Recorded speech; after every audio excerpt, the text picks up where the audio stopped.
দাজ্জালের অনুসারীরা হবে 70,000 ইহুদি, নবীজি হাদিসে বলেছেন। দাজ্জালের রুহানি সন্তান এই ইহুদিরা। দাজ্জালের রুহানি সন্তানরা যেমন ফিলিস্তিনে আগ্রাসন চালিয়ে ফিলিস্তিনিদের উপর নির্যাতন করছে, ঠিক তেমনি ভাবে ওই দাজ্জাল আর ইহুদিদের কিছু রুহানি সন্তান আমার দেশে এসেছে। এরা আমাদের বাচ্চাদের মন মগজে ফিলিস্তিন বলতে কিচ্ছু নাই এটা বোঝানোর জন্য ফিলিস্তিনের নাম মানচিত্র থেকে মুছে দিয়ে আমাদের কলিজায় আগুন ধরাইয়া দিয়েছে।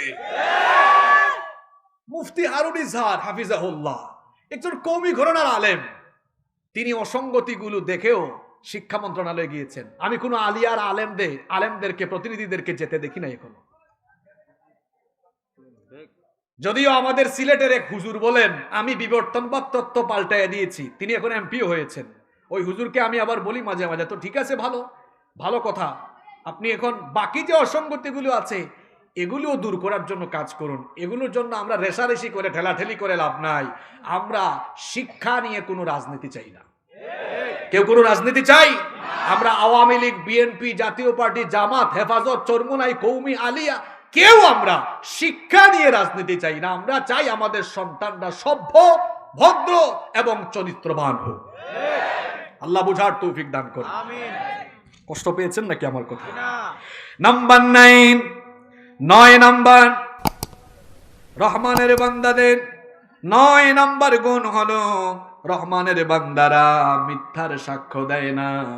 ওয়াল্লাযীনা লা ইয়াশহাদুনাজ যুর, রহমানের বান্দা হলো তারা মিথ্যার সাক্ষী দেয় না। যারা মিথ্যা কথা, মিথ্যা সাক্ষী, মিথ্যা মামলা তো আমাদের সমাজে নাই।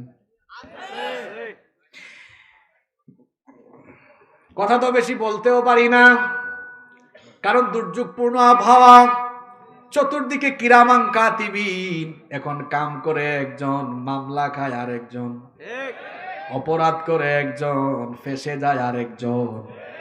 এখন দেখা যায় নিরপরাধী ব্যক্তির বিরুদ্ধেও মাঝে মাঝে মিথ্যা সাক্ষ্য হয়। আর মিথ্যা সাক্ষ্য দিয়ে দিয়ে এমন হয় আল্লাহওয়ালা বুজুর্গদেরকেও মিথ্যা সাক্ষ্য দিয়ে দুনিয়া থেকে খতম করে দেওয়া হয়।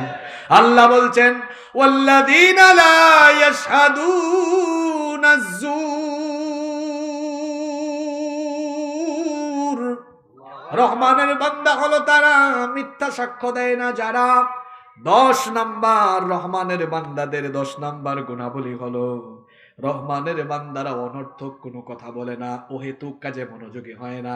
আমাদের দেশে কিছু মানুষ আছে দেখবেন টঙের দোকানে বসে সারাদিন সমালোচনা করে। এজন্য আমি বলি আমাদের দেশের চায়ের দোকানগুলো হলো বাংলাদেশের সেকেন্ড পার্লামেন্ট।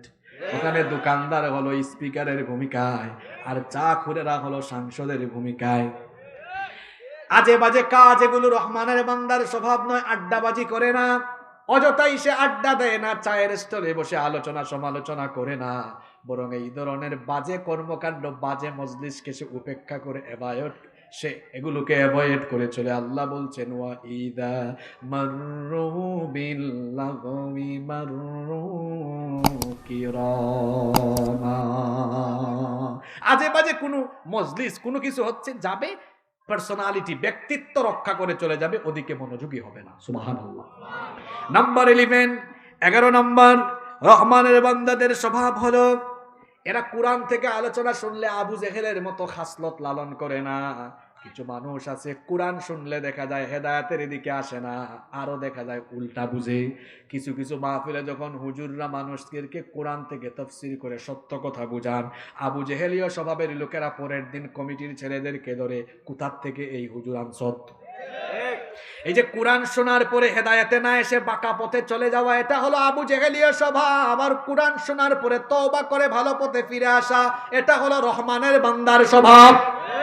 এজন্য আল্লাহ কোরআনে কারীমে বলেছেন ওয়াল্লাযীনা ইযা যুক্কিরু বিআয়াতি রাব্বিহিম লাম ইয়াখিরু আলাইহা সুম্মান ওয়া উময়ানা।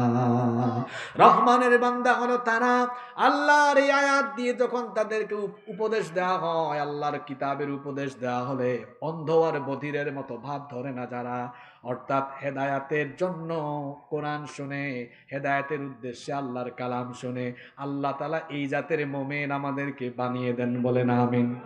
রহমানের বান্দাদের 12 এবং সর্বশেষ গুণ হলো, আল্লাহ বলছেন রহমানের বান্দারা স্ত্রী আর সন্তানের জন্য আল্লাহর কাছে দোয়া করে।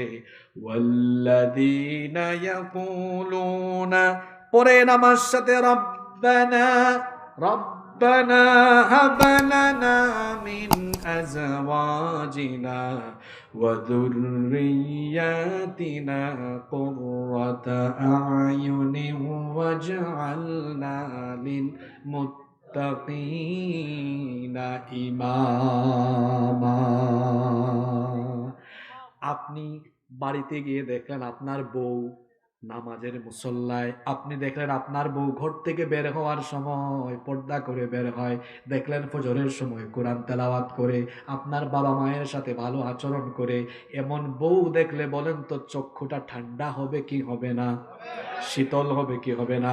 বাড়ি গিয়ে দেখলেন আপনার ছেলে আজান হয়েছে, নামাজে আসার জন্য ওযু করছে, উল্টা আপনাকে বলতেছে আব্বু চলেন মসজিদে যাই। গিয়ে দেখলেন ছেলেটা কোরআন পড়ছে, দেখলেন রাস্তা দিয়ে যাওয়ার সময় বড়দেরকে সালাম দেয়, এলাকার মানুষ আপনাকে বলে ভাই আপনার ছেলেটা অনেক ভালো। এইরকম ছেলের দিকে তাকালে চক্ষুটা শীতল হবে কি হবে না? আল্লাহ বলেছেন এখানে যারা আবিয়াইত্তা ভাই মিসকিন বিয়ে করো নাই, শোনো, আগে থেকেই বউ বাচ্চার জন্য দোয়া করো, কারণ বউ যদি ভালো হয় বাচ্চাও ভালো হবে। এজন্য বউয়ের জন্য চাইতে হবে কার কাছে? আল্লাহ দোয়া শিখিয়ে দিলেন। চক্ষু শীতলকারী স্ত্রী আর চক্ষু শীতলকারী সন্তানের জন্য আল্লাহর কাছে দোয়া চাও। বিয়ের কথা বলায় যুবকরা এখন খুশি না বেজার? তো খুশি যেহেতু হইছো ভাই, আবিয়াত্তা ভাইরা দোয়াটাও আমার সাথে মহব্বতে পড়ো, জুড়ে জুড়ে, রব্বানা হাব লানা মিন আজওয়াজিনা ওয়া যুররিয়াতিনা কুররাতা আ'য়ুনিন ওয়াজআলনা লিল মুত্তাকিনা ইমামা। হে আমাদের রব, আমাদের স্ত্রী আর আমাদের সন্তানদেরকে আমাদের জন্য চক্ষু শীতলকারী বানিয়ে দেন, বলেন আমিন। আরেকটা শিক্ষা, শেষ ভালো যার সব ভালো যার। অনেক সময় হুজুরের কাছে, মনে করেন শেখ আহমদুল্লাহ হাফিজাহুল্লাহর কাছে গিয়ে বললেন হুজুর আপনি একটু দোয়া করেন আমার ছেলেটা যেন আপনার মতো হয়। কেন? আপনার স্বপ্ন তো ছোট কেন? কোরআনে আল্লাহ দোয়া শিখিয়েছেন, উনার মতো উনার মতো না। ওয়াজআলনা লিল মুত্তাকিনা ইমামা, আল্লাহ আমাদেরকে মুত্তাকিদের ইমাম বানাও। সুবহানাল্লাহ পড়বেন না? এটা কোরআন থেকে ফর্মুলা নেন। আপনার সন্তানের জন্য আপনি দোয়া করবেন, আল্লাহ আমার সন্তানকে এমন চরিত্র দেন যাতে তামাম দুনিয়ার মুত্তাকিদের লিডার হতে পারে। সুবহানাল্লাহ। এই দোয়া করবেন কার কাছে? আল্লাহর কাছে। কবুল করবেন কে? আল্লাহ। কয়টা গুণ বললাম? এই 12টা গুণে যদি আপনারা গুণান্বিত হন তো কি হবে? শেষ আয়াতটা মনোযোগ দিয়ে শুনেন, আল্লাহ বলছেন এই 12টা গুণে যদি গুণান্বিত হয়ে যাও বান্দা, উলাইকা ইউজজাউনাল গুরফাতা বিমা সাবারু ওয়া ইউলাক্কাউনা ফিহা তাহিয়াতাও ওয়া সালামা। আল্লাহ বলছেন এই গুণগুলোতে গুণান্বিত হয়ে গেলে জান্নাতের সুউচ্চ প্রাসাদে আমি তোমাকে চিরস্থায়ী মেহমান বানিয়ে ঢুকিয়ে দিব। কয়টা গুণ? কয়টা গুণ? দেখি কি মনে রাখলেন। 40 সেকেন্ডে আমরা নিয়ে ছেড়ে দিব আমি ইনশাআল্লাহ। রহমানের বান্দাদের কয়টা গুণ নিয়ে আলোচনা হলো? 1 নাম্বার, রহমানের বান্দারা ভদ্র না অভদ্র? অহংকারী না বিনয়ী? 2 নাম্বার, রহমানের বান্দারা উগ্র না সহনশীল? 3 নাম্বার, রহমানের বান্দারা রাতের বেলা কি করে? 4 নাম্বারে জাহান্নামের ভয়ে দোয়া করে কার কাছে? 5 নাম্বার, রহমানের বান্দারা কিপটা অপব্যয়কারী না দানশীল? 6 নাম্বার, রহমানের বান্দারা কি শেরালি মেরালি বাবার কাছে যায়? কার কাছে চায়? 7 নাম্বার, রহমানের বান্দারা অন্যায় ভাবে তার হাত মানুষের রক্তে রঞ্জিত করে?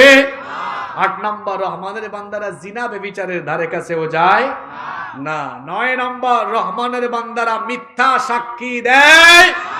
10 নাম্বার, রহমানের বান্দারা অহেতুক কোনো কর্মকাণ্ডে জড়ায় না? 11 নাম্বার, রহমানের বান্দারা কোরআনের আয়াত, কোরআনের ওয়াজ শুনে হেদায়াতের উদ্দেশ্যে নাকি বক্রতার উদ্দেশ্যে? 12 নাম্বার, রহমানের বান্দারা স্ত্রী সন্তানদের জন্য স্ত্রী সন্তান যেন চক্ষু শীতলকারী হয়, দোয়া করে কার কাছে? এই 12টা গুণ অর্জন করতে পারবো তো? জান্নাত দিবেন কে? আল্লাহ আমাদেরকে এই গুণগুলোতে গুণান্বিত হওয়ার তৌফিক দান করেন। আসসালামু আলাইকুম ওয়া রাহমাতুল্লাহি ওয়া বারাকাতুহু। শুকরিয়া।